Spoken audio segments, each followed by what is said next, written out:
Most welcome dear students. आज का video बहुत इंपॉर्टेंट है क्योंकि इसमें हम लोग बात करने वाले हैं क्लास 12th के साइंस साइड के बच्चों के बारे में। और यहाँ पर जो उनका एक महत्वपूर्ण विषय है भौतिक विज्ञान, उसके जो महत्वपूर्ण अति लघु उत्तरीय प्रश्न हैं उनकी श्रृंखला के बारे में। तो इस प्रश्न में अंत तक जुड़े रहिएगा। और जो प्रश्न है बहुत ही इंपॉर्टेंट है और धीरे धीरे हमारा जो साइंस साइड के बच्चे हैं वो भी बढ़ रहे हैं। तो इस बात की हमें बहुत खुशी है और हमारे आर्ट साइड के जो बच्चे हैं उन्होंने बहुत बड़ा अपना सपोर्ट दिखाया है। तो मुख्य रूप से जो साइंस साइड के जो बच्चे हैं उनका भी हम हार्दिक स्वागत और अभिनंदन करते हैं अपने इस प्लेटफार्म पर जो फ्री एजुकेशन का लिए तैयार किया गया है। और धीरे धीरे वो हमारे व्हाट्सएप ग्रुप को भी ज्वाइन कर रहे हैं। तो इस बात की हमें बहुत खुशी है। अभी आगे मैं चल के आपको नंबर भी अपना बताऊंगा व्हाट्सएप ग्रुप, तो आप सभी लोग भी जो नए बच्चे हैं वो लोग भी इस नंबर को ज्वाइन ज़रूर करें। तो आइए स्टार्ट करते हैं भौतिक विज्ञान। देखिए जो फिजिक्स का पेपर होता है क्लास 12th के बच्चों का अति लघु उत्तरीय प्रश्नों का सीरीज। तो देखिए यहाँ पर जो सेक्शन बी होता है तो उसमें हम लोग देखिए बात कर रहे हैं कुछ मोस्ट इंपॉर्टेंट अति लघु उत्तरीय प्रश्नों की सीरीज के बारे में। ये सभी जो प्रश्न हैं आपके बोर्ड एग्जामिनेशन में पूछे गए हैं और पूछे जाने की संभावना इनकी पूरी की पूरी बनी हुई है। तो जैसा आपका कमेंट्स आएगा, जैसा आपका डिमांड आएगा, तो यदि आप लोग अगर उत्तर इसका आपको इजीली वे में चाहिए या आपको क्लास के रूप में चाहिए तो मैं आप लोगों को यह इन महत्वपूर्ण प्रश्नों की सीरीज को सरल भाषा में और एकदम आपको समझाते हुए आपको उपलब्ध करा दूंगा। लेकिन उसके लिए आपको हमारे व्हाट्सएप ग्रुप को ज्वाइन करना होगा और कमेंट बॉक्स में अपनी राय जरूर देनी होगी। क्योंकि कमेंट बॉक्स में जब तक आप हमें बताएंगे नहीं कि आपको समस्या क्या है, कैसे आपको बताना है, तब तक मैं आप पर वर्क कैसे कर पाऊंगा। तो आइए स्टार्ट करते हैं महत्वपूर्ण प्रश्नों की सीरीज को। भौतिक विज्ञान अति लघु उत्तरीय प्रश्नों की सीरीज का देखिए हम लोग का जो पहला प्रश्न है क्लास 12th के बच्चों के लिए, एक कूलाम आवेश में कितने इलेक्ट्रॉन होते हैं। देखिए अति लघु उत्तरीय प्रश्न बहुत ईजिली होता है, एक नंबर का होता है, फिक्स होता है, आपको पूरा का पूरा देखा जाता है। बहुविकल्पी और अति लघु उत्तरीय में बहुत बड़ा कोई अंतर नहीं होता है। अगर आप बहुविकल्पी भी तैयार कर रहे हैं तो समझ लीजिए आप अति लघु ही तैयार कर रहे हैं। यदि आप अति लघु उत्तरीय तैयार कर रहे हैं तो समझ लीजिए आप बहुविकल्पी का काम कर रहे हैं। तो दोनों एक दूसरे के समझ लीजिए कोरिलेट चलता है। पहला जो आपका हो जाएगा एक कूलाम आवेश में कितने इलेक्ट्रॉन होते हैं, और दूसरा जो आपका प्रश्न दिया गया है समविभव पृष्ठ से क्या तात्पर्य है। तीसरे प्रश्न की ओर बढ़ते हैं। तीसरा हम लोग का प्रश्न है भंजक विभवांतर अंतर से क्या अभिप्राय है। ठीक है। और मोस्ट इंपॉर्टेंट जो प्रश्न है चौथा, लारेंज बल किसे कहते हैं। चौथा जो प्रश्न है वो तो बहुत ज़्यादा इंपॉर्टेंट है। आइए महत्वपूर्ण प्रश्नों की सीरीज में आगे बढ़ते हैं।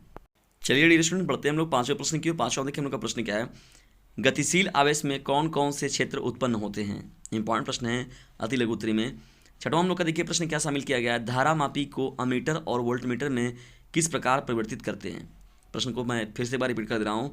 प्रश्न संख्या 6 को, धारामापी को अमीटर और वोल्टमीटर में किस प्रकार परिवर्तित करते हैं, इसके बारे में हमें बताना है। सातवां देखिए आपका प्रश्न क्या है, एम्पियर परिभाषा दीजिए। यानी एम्पियर की जो है एम्पियर को परिभाषित करना है हम लोग को, तो एम्पियर किसे कहते हैं या एम्पियर की परिभाषा दीजिए, तो आपको एम्पियर को डिफाइन करना है। आठवें प्रश्न बढ़ते हैं हम लोग। आठवां देखिए हम लोग का प्रश्न क्या है, नति या नमन कोण, नमन कोण भी से हम लोग बोलते हैं, नति नमन या दिक्पात कोण से आप क्या समझते हैं। तो ये आपका डिफिनेशन है छोटा छोटा। और अति लघु उत्तरीय में जानते हैं ज़्यादातर डेरिवेशन तो इसमें आएगा नहीं आपका। मुख्य रूप से जो फार्मूले होते हैं फार्मूले को पूछ सकता है। ठीक है। और कुछ जो साइंटिस्टों के कुछ महत्वपूर्ण जो आपके बल नियम कानून हो गए तो उनका केवल स्टेटमेंट लिखने के लिए आता है। और जो डिफिनेशन है वही डिफिनेशन ही मैंने पूछता है। तो अब थोड़ा सा भी आप सतर्कता दिखा दिए तो आपका समझ लीजिए अति लघु उत्तरीय आप पक्का कर लिए। और जो मैं ये महत्वपूर्ण प्रश्नों की सीरीज तैयार आपको करवा रहा हूँ तो इसे तो आप जरूर देखकर जाइएगा, क्योंकि देखिएगा यहाँ से आपको प्रश्न देखने को जरूर मिलेंगे। और क्योंकि ये कई बार बोर्ड एग्जामिनेशन में पूछे गए हैं इसलिए वैसे ही ऑलरेडी ये जो प्रश्न है बहुत इंपॉर्टेंट आपके लिए हो जाते हैं। इसलिए इन प्रश्नों को कभी भी छोड़कर मत जाइएगा, इसको जरूर देखकर जाइएगा। चलिए मोस्ट इंपॉर्टेंट प्रश्नों की सीरीज बढ़ते हैं हम लोग 9वें प्रश्न की ओर। देखिए अति लघु उत्तरीय में भी आपका छोटा सा एक आंगिक प्रश्न भी है, किसी प्रत्यावर्ती धारा का शिखर मान 10√2 एम्पियर है। प्रश्न को सुनिएगा ध्यान से। किसी प्रत्यावर्ती धारा का, जिसे हम लोग अल्टरनेटिंग करंट बोलते हैं, किसी प्रत्यावर्ती धारा का शिखर मान 10√2 एम्पियर है। धारा का वर्ग माध्य मूल मान ज्ञात कीजिए। तो वर्ग माध्य मूल का धारा का जो वर्ग माध्य मूल मान होगा उसका हमें कैलकुलेशन करना है। छोटा छोटा आपका छोटा सा फार्मूले पर है, आपको सॉल्व कर देंगे तुरंत। इजीली फार्मूले पर रखेंगे आप इसको हल करके निकाल लेंगे। ठीक है। और देखिए न्यूमेरिकल जो पार्ट होता है फिजिक्स में जानते हैं न्यूमेरिकल पार्ट भी आपका आता है, तो वो बहुत इंपॉर्टेंट हो जाता है प्रश्न। बढ़ते हैं इंपॉर्टेंट प्रश्नों की सीरीज में। अब हम लोग 10वें प्रश्न की ओर। 10वां हम लोग का देखिए प्रश्न क्या है, विद्युत चुंबकीय तरंगों के स्पेक्ट्रमों को आवृत्ति के बढ़ने क्रम में लिखिए। बहुत इंपॉर्टेंट प्रश्न है और कई बार पूछा हुआ है। विद्युत चुंबकीय तरंगों के स्पेक्ट्रमों को आवृत्ति के बढ़ते क्रम में लिखिए या घटते क्रम में लिखिए। तो ये प्रश्न पूछता रहता है आपका, तो ये याद रख लीजिएगा डियर स्टूडेंट्स। 11वें प्रश्न की ओर बढ़ते हैं। 11वां देखिए हम लोग का प्रश्न क्या किया शामिल किया गया अति लघु उत्तरीय में भौतिकी के लिए, विद्युत चुंबकीय तरंगों में किन भौतिक राशियों का दोलन होता है। प्रश्न देखिए फिर से मैं रिपीट कर रहा हूँ, विद्युत चुंबकीय तरंगों में किन भौतिक राशियों का दोलन होता है। यह जो होगा भौतिक विज्ञान के अति लघु उत्तरीय का महत्वपूर्ण प्रश्नों की सीरीज में प्रश्न संख्या 11 हो जाएगा आप सभी लोगों के लिए। चलिए इंपॉर्टेंट प्रश्नों की सीरीज में लोग आगे बढ़ते हैं और देखते हैं 12वें प्रश्न को। 12वां देखिए हम लोग का प्रश्न क्या है। कांच के एक उत्तल लेंस को कांच से अधिक अपवर्तनांक वाले द्रव में डुबोने पर उसकी फोकस दूरी तथा आवृत्ति पर क्या प्रभाव पड़ेगा। तो ये आपका देखिए लिखना है हम लोग को, क्या प्रभाव पड़ता है या क्या चीज़ें हम लोग को देखने को मिलती है। 12वां प्रश्न है आपका, ठीक है। 13वें प्रश्न क्यों पढ़ते हैं। किसी लेंस से प्रकाश के अपवर्तन के लिए न्यूटन का सूत्र लिखिए तथा प्रयुक्त संकेतों का अर्थ बताइए। देखिए मैंने बताया पहले कि कोई भी स्टेटमेंट आपको न्यूटन का सूत्र देखिए सीधा सीधा आपको लिखना है यहाँ पर, और यहाँ प्रयुक्त जो संकेत है उनके अर्थों को हमें बताना है। देखिए इसका डेरिवेशन भी पूछता है, न्यूटन का सूत्र जो बहुत ही इंपॉर्टेंट है, ये आपके डेरिवेशन में भी पूछा जाता है और कथन में यदि आपसे पूछा जाएगा तो अति लघु में शामिल जरूर किया जाएगा। 14वां देखिए हम लोग का प्रश्न क्या है। अपवर्ती दूरदर्शी की तुलना में परावर्ती दूरदर्शी क्यों अच्छा होता है, ये हमें बताना है। यह प्रश्न संख्या हम लोग का 14 हो जाएगा। 14वां में एक बार फिर से आपको रिपीट कर दे रहा हूँ। अपवर्ती दूरदर्शी की तुलना में परावर्ती दूरदर्शी क्यों अच्छा है, इसके बारे में हमें आप लोग को बताना है, ठीक है। और आप लोग जैसा कमेंट रहेगा आपको, मैं तो उस प्रकार से आपको हल भी करा दूंगा इसका। और सबसे बड़ी बात है कि आप इसको खुद भी देख लीजिए एक बार इन महत्वपूर्ण प्रश्नों की सीरीज को। अगर कोई दिक्कत होती है तो मैं फिर आप लोगों के लिए सदैव तत्पर हूँ, और वो भी फ्री एजुकेशन देने के लिए। आइए हम लोग अब महत्वपूर्ण प्रश्नों की सीरीज में आगे बढ़ते हैं, मोस्ट इंपॉर्टेंट प्रश्नों की सीरीज में 15वें प्रश्न की ओर। डियर स्टूडेंट्स, यहाँ देखिए 15वां प्रश्न है, ये क्रम में थोड़ा गड़बड़ी हो गया, यहाँ 15 बना लीजिए। नाभिकीय बल का अर्थ समझाइए। इंपॉर्टेंट प्रश्न है आपका, प्रश्न संख्या 15, नाभिकीय बल का अर्थ समझाइए। डियर स्टूडेंट्स, भौतिक विज्ञान के अति लघु उत्तरी के ये देखिए महत्वपूर्ण 15 प्रश्नों को शामिल किया गया है। इसके अलावा भी कुछ और प्रश्न है, लेकिन ये 15 प्रश्न आपके लिए बहुत ही इंपॉर्टेंट है। यदि आप इन प्रश्नों को तैयार कर लेते तो आपको भौतिक विज्ञान के पेपर में बहुत ही बड़ा एक का एविडेंस मिलेगा। देखिए साइंस साइड के जो पेपर होते हैं, मुख्य रूप से अगर बात किया जाए आर्ट साइड के, तो देखिए आर्ट साइड में क्या होता है, कुछ चीज़ों को आप अपने तरीके से रख सकते हैं, लिख सकते हैं, अपने विचारों को अभिव्यक्त कर सकते हैं। लेकिन जो साइंस साइड की चीज़ें होती हैं तो उसमें चीज़ें थोड़ा सा अपना जो है सिस्टम से चल रहा है तो उसी प्रकार से रहता है।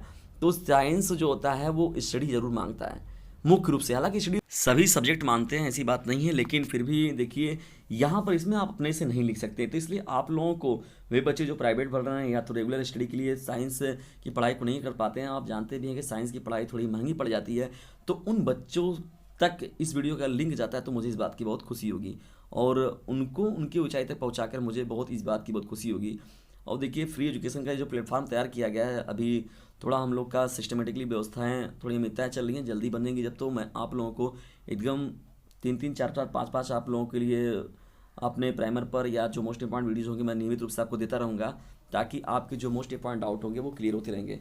उसके अलावा आप भी जब प्रश्नों की महत्वपूर्ण प्रश्नों की सीरीज देखते रहते हैं तो उसके अलावा अपनी राय भी रखा करिए, अपने प्रश्नों को भी रखा करिए, अपने मोस्ट इंपॉर्टेंट जो तथ्य हैं उन पर भी रखा करिए। सर जी देखिए इस टॉपिक पर थोड़ा बात कर लीजिए, ये हमारे बोर्ड एग्जामिनेशन के लिए बहुत ही ज़रूरी है। डियर स्टूडेंट, देखिए जो अब पूरा टॉपिक वाइज पढ़ा पाना तो बहुत दुर्लभ है इस समय। मोस्ट इंपॉर्टेंट प्रश्नों पर भी हम लोग 2-3 महीने काम करें तो ज़्यादा बेहतर रहेगा हम लोग के लिए। फिर जब डियर स्टूडेंट्स आप जुड़े रहेंगे हमारे साथ, या आपके जो छोटे भाई बंधु मिलेंगे हम लोग को, मैंने तो उन लोग को जोड़ के हम लोग सिस्टमेटिक तरीके से फिर क्लासेस भी अपने स्टार्ट करेंगे। लेकिन और आपकी तैयारियां भी हैं, जैसे आप कभी तैयारी करते हैं किसी चीज़ों का तो उस पर तैयारी भी आप लोग अवेलेबल नहीं कराया जाएगा, लेकिन उसके लिए आपको इस वीडियो का लिंक जो है वो शेयर करना पड़ेगा। क्योंकि देखिए आपको कोई चार्ज नहीं रखा गया है इस पर, ये जो चैनल है आप लोगों के लिए फ्री एजुकेशन देने के लिए पूरा किया गया। तो ये बनाया गया कि फ्री एजुकेशन का जो प्लेटफॉर्म तैयार किया गया है, जिस पर कि सभी चीज़ आपको अवेलेबल हो जाए फ्री में, तो आपको छोटा सा काम करना होगा, इसे शेयर ज़रूर करना होगा। क्योंकि याद रखिएगा sharing is the best way of learning, और साइंस की चीज़ें तो और ज़्यादा शेयर करनी चाहिए। ठीक है डियर स्टूडेंट्स, तो मिलते हैं हम लोग अगली वीडियो में। तब तक के लिए अपने स्वास्थ्य का ध्यान रखते हुए अपनी स्टडी को आप नियमित रूप से जारी रखिए, और अपने दिमाग में भ्रम मत पालिए कि एग्ज़ाम होगा नहीं होगा, क्या होता है क्या नहीं होता है। अभी देख रहे हैं कि जो इंट्रेंस एग्ज़ाम हो रहे हैं, मैं तो बनारसी का हूँ, आप लोग सभी लोग जानते भी हैं हमारे डियर स्टूडेंट्स जो हैं।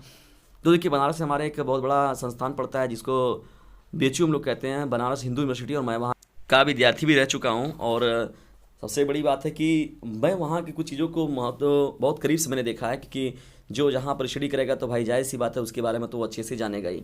तो ड्यूरेशंस मैंने देखी वहाँ पर देखा है, तो कभी कभी आपका देखिए पिछले 1 साल 2 सालों में हम लोग देख रहे हैं तो बहुत ज़्यादा कभी कभी मेरिट देखिए जो सेल्फ स्टडी कर रहा है उसको बहुत ज़्यादा फ़ायदा मिल रहा है इस समय। आपके BEd जो आपका BHU एंट्रेंस दे रहे हैं आप कोई भी, तो उसमें आपको बहुत बेनिफिट मिल जा रहा है, और ईजिली तरीके से अपना एडमिशन भी करा लेंगे। तो आपको थोड़ी सी सतर्कता दिखाने की ज़रूरत है।